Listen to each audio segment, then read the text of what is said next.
हाय नमस्कार मित्रांनो, कसं काय सर्वजण बरे आहेत का मित्रांनो? तुम्ही आता कुणी मतदान केलं आणि कुणी नाही केलं हे मला सांगा. तर मी तर तुम्हाला सांगतो, जाऊन आता मतदान करून आलोय. तर हे बघा, ह्याने ह्या माझ्या बोटाला इतकी जी शाई लावली, ह्यांना असं वाटलं की ह्याचा काय डुप्लिकेट नख बिक आहे का काय, असं समजून. कारण माझी नख जरा एकदम मोठी नख आहे.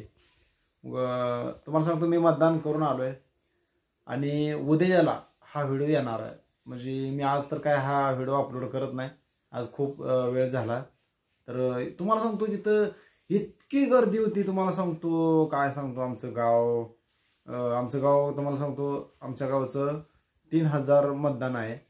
तर आम्हाला पण असंच वाटलं होतं की 3च्या पुढं खूप गर्दी कमी असेल आणि सकाळपासून जे काय ते आपली मतदार बंधू आहेत, काय मतदार बहिणी आहेत, त्या आपापलं मत बजावून गेले असतील असं आम्हाला वाटलं होतं.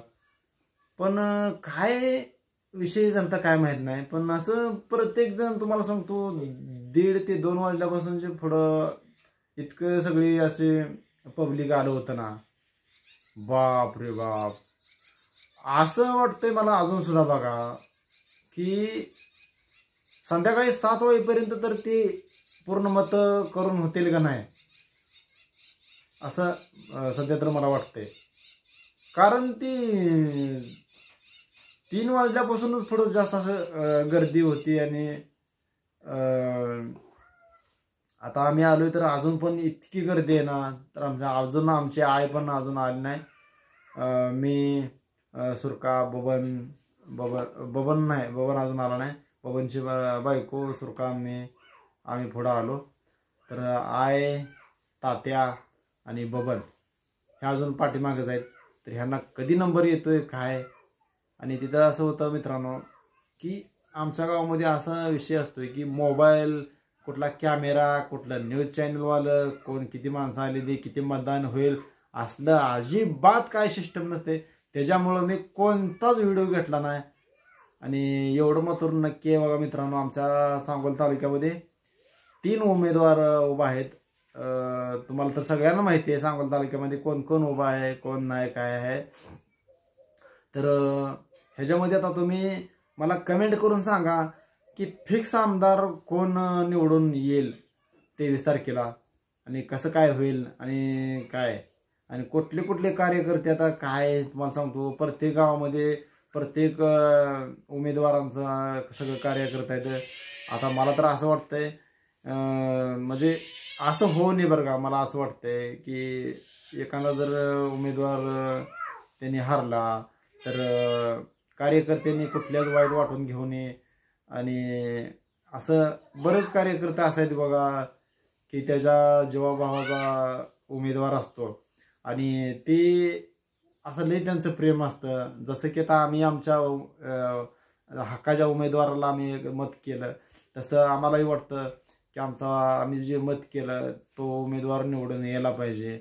मग तसं एखाद्या कुठल्याही कार्यकर्त्याला वाटतं की आमचा उमेदवार निवडून यायला पाहिजे. आणि उमेदवार जर नाही निवडून आला तर काय कार्यकर्ते असं करते, ते दारू पी, कुठं गांजावड, कुठं असं काय लय मोठमोठ्या नशा करते तुम्हाला सांगतो. तर मला ह्या व्हिडिओमधनं फक्त एवढंच माझ्या भावांना हे सांगायचं आहे, आणि माझ्या तरुण वर्गाला, आणि माझे जी आपण वयस्कर जी फॅमिली आहे ते सुद्धा तुम्हाला सांगतो, 50-55च्या पुढची जे आहे ते पुरुष मंडळी, ती सुद्धा माझं व्हिडिओ बघते. ते त्यांना सुद्धा माझं हेच सांगणं आहे की आपण सुद्धा आमच्या व्हिडिओच्या माध्यमातून मी तुम्हाला हे सांगतो की तुम्ही सुद्धा दारू पिऊ नका किंवा गांजा वगैरे असं कुठलीच काय नशा करू नका. आणि आज सुद्धा मतदान झाल्यावर सुद्धा तुम्ही ह्या कुठल्याच गोष्टी करू नका. तर आपापल्या घरी व्यवस्थित जावा, निवांत राहावा. कसं असतं, कोणतरी जिंकणार आहे, कोणतरी हारणार आहे. ह्या हार जिथे होतच राहत असतात. तर ह्यासाठीच मला व्हिडिओ बनवायचा होता. आणि मला हे सांगा, तुम्ही माझा हा व्हिडिओ तुम्ही कोणत्या गावातनं बघताय हे सुद्धा मला सांगा. तर काल परवा मला एक कमेंट आली होती, मला वाटलं पण नव्हतं त्या गावापर्यंत माझा व्हिडिओ पोहोचला असेल. तर मला कोपरगाव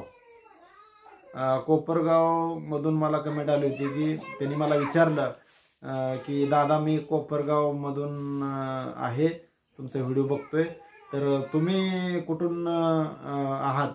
तर मी त्या भावाला सांगेन की मी सांगोलामधून आहे, सांगोल्यामध्ये माझं गाव सावे आहे. तर मी सावे गावामधून व्हिडिओ बनवत असतो. तर तुम्ही सुद्धा नक्कीच मला कमेंट करून सांगा आणि मी कमेंट वाचून ह्याच्या पुढच्या व्हिडिओमध्ये वगैरे तुमचं मी नाव घेईन. कसं असतं, काही जणांना वाटतं की बाबा आमचं हे नाव कुठं तर पोचलं पाहिजे, म्हणजे असं काय तर वाटत असतं. तर अशा माझ्या सबस्क्रायबरने वगैरे कमेंट कराव्या. आणि जर सांगोल तालुक्यामधून जर कोण माझा व्हिडिओ बघत असेल तर मी सांगितलेलं तेवढं नक्कीच करा.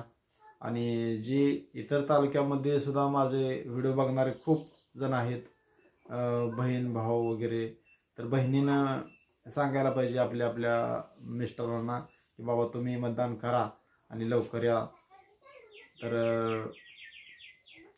आणि म्हणजे आता तुम्हाला सांगतो, सध्या तर भाऊ आपले ऐकतच नाही त्यांच्या बायकोंचा. पण तसं थोडंफार आता 3 दिवस हे तुम्हाला सांगू का, थोडासा प्रॉब्लेम म्हणजे आता आपापल्या बहिणी, म्हणजे माझ्या बहिणीशानी सांगायला पाहिजे आमच्या दाजींना, आमच्या भाऊजींना असं सांगायला पाहिजे माझ्या बहिणीशानी की तुम्ही लवकर जावा, गावात गेलं तर माघारी लवकर या, कोणाच्या नादी लागू नका, भांडण तंटा वगैरे काही करू नका, एवढं सांगायला पाहिजे. आणि एवढं ही इलेक्शन झालं ना मग मात्र निवांत वगैरे होईल सगळं. आणि महाराष्ट्रात तुम्ही न्यूज चॅनलला वगैरे बघतायच, कुठं मशीन तोडफोड, कुठं बोगस मतदान, ह्या त्या गोष्टी बऱ्याच होत असते त्या. मग जे ते तुम्हाला सांगतो, मग ते पोलीस यंत्रणा असू द्या, मग ते मुख्यमंत्री साहेब असतील, आणि कोणी असेल, सगळं त्यांची ते बघून घेतलेले. मग आपण काय जास्त त्याच्यामध्ये डोकं लावायचं नाही, एवढंच माझं म्हणणं आहे बघा.